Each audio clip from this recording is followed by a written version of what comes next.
It's like every master was once a disaster. I love that. That's so true. Right. We all have to start somewhere. Yeah. And messing up is just part of the process. It's part of the journey. You know, another thing that really stuck with me is this idea that happiness isn't some destination. Right. It's a byproduct of solving problems. It's about the journey, not the destination.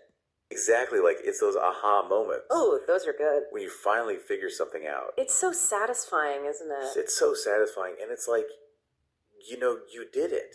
Yeah. That feeling is way more powerful than just having things handed to you. Absolutely. It's the struggle, the effort, the process of overcoming obstacles. Yeah. That brings us that true happiness, not just the end result. It's like the reward is in the effort. Exactly. And it all ties back to choosing your struggles. Right. Because we can't avoid problems in life. We can't, no matter how hard we try. But we can choose to tackle the ones that are meaningful to us, the ones that align with our values, the ones that contribute to our growth. Okay, so we're not just being passive. No, we're being active participants in our own lives. We're taking responsibility. For our own happiness, for our own growth. And that brings us to another important takeaway, the importance of being present. In the moment. In the moment, yes. Because we can't find true happiness if we're constantly dwelling on the past. Or worrying about the future. Yeah, that's just a recipe for anxiety. It is. It's like that saying. What's that? Yesterday is history, tomorrow is a mystery, but today is a gift. That's why it's called the present.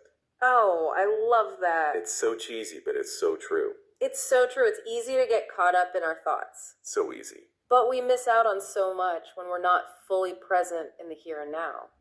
So any tips for cultivating that present moment awareness? Well, like we talked about before, mindfulness practices can be really helpful. Okay, yeah, remind us of some of those. Things like meditation, journaling, spending time in nature, even just paying attention to your breath. Yeah, and they don't have to be big, elaborate things. No, they can be little moments throughout your day. Like even just taking a few deep breaths. Exactly. It's about bringing your attention back to the present moment. Back to your body, back to your senses. And, you know, all of this talk about mindfulness and present moment awareness, it connects really beautifully to the idea of self-awareness. Yeah, we talked about that too, right? We did, and it's so important. Knowing yourself. Yes, knowing thyself, that ancient wisdom. It's a journey, isn't it? It is, and it can be both exciting and challenging. For sure, because you don't always like what you find. That's true, but that's part of the process. Yeah. And it's not just about understanding our thoughts and feelings. Right. It's also about recognizing our patterns. Our behaviors. Especially the ones that might be holding us back. So, like, shining a light on those blind spots. Exactly. The things we might not even be aware of that are influencing our choices and actions. And it's not about judging ourselves. No, it's about understanding ourselves with compassion and acceptance. We're all works in progress. Always, always a work in progress. So it's like, you know, we're constantly evolving, we're learning, we're growing. And we're not doing it alone. Yeah, that's the other thing, right? Right, we've got our community. We're better people. Our support system, our cheerleaders, our mentors, our accountability partners. It's about recognizing that we're stronger together. Absolutely. And that we don't have to navigate all of this alone. And you know, that brings us to one of the most powerful takeaways from the book. Okay, what's that? The importance of gratitude. Gratitude, yes. It's such a buzzword these days. It is, but it's so much more than a buzzword. Right, it's like a way of life. It is a way of life. It's a practice that can transform our entire outlook. So it's not about pretending that everything's perfect. No, not at all. Or ignoring the challenges. It's about recognizing the good things in our lives, even amidst the difficulties. So, finding those silver linings. Exactly. Finding those silver linings, appreciating the small things, the everyday moments. Like that first cup of coffee in the morning. Yes, or a beautiful sunset, or a hug from a loved one. And you know, gratitude isn't just about feeling good. No, it actually has tangible benefits. What do you mean?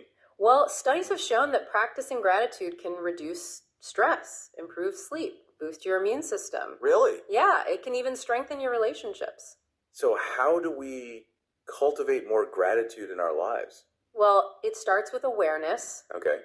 Start paying attention to the things you're grateful for, big and small. And then what? And then express that gratitude, write it down, say it out loud, tell someone you appreciate them. Okay, so make it a practice. Make it a practice, make it a habit. Wow, this is amazing. It is. It's a simple but powerful tool. It really is. And it's available to all of us. Well, this has been an amazing deep dive. It has. I've learned so much. Me too, and I'm feeling inspired. Me too. Inspired to live more intentionally, more authentically, and with more gratitude. Yeah, to really embrace this subtle art of not giving a feck. About the things that don't matter. Oh, so we can give a feck about the things that do. Exactly, the things that light us up, that bring us joy, that make us feel alive. Thanks for joining us on this journey, everyone. It's been a pleasure diving deep with you.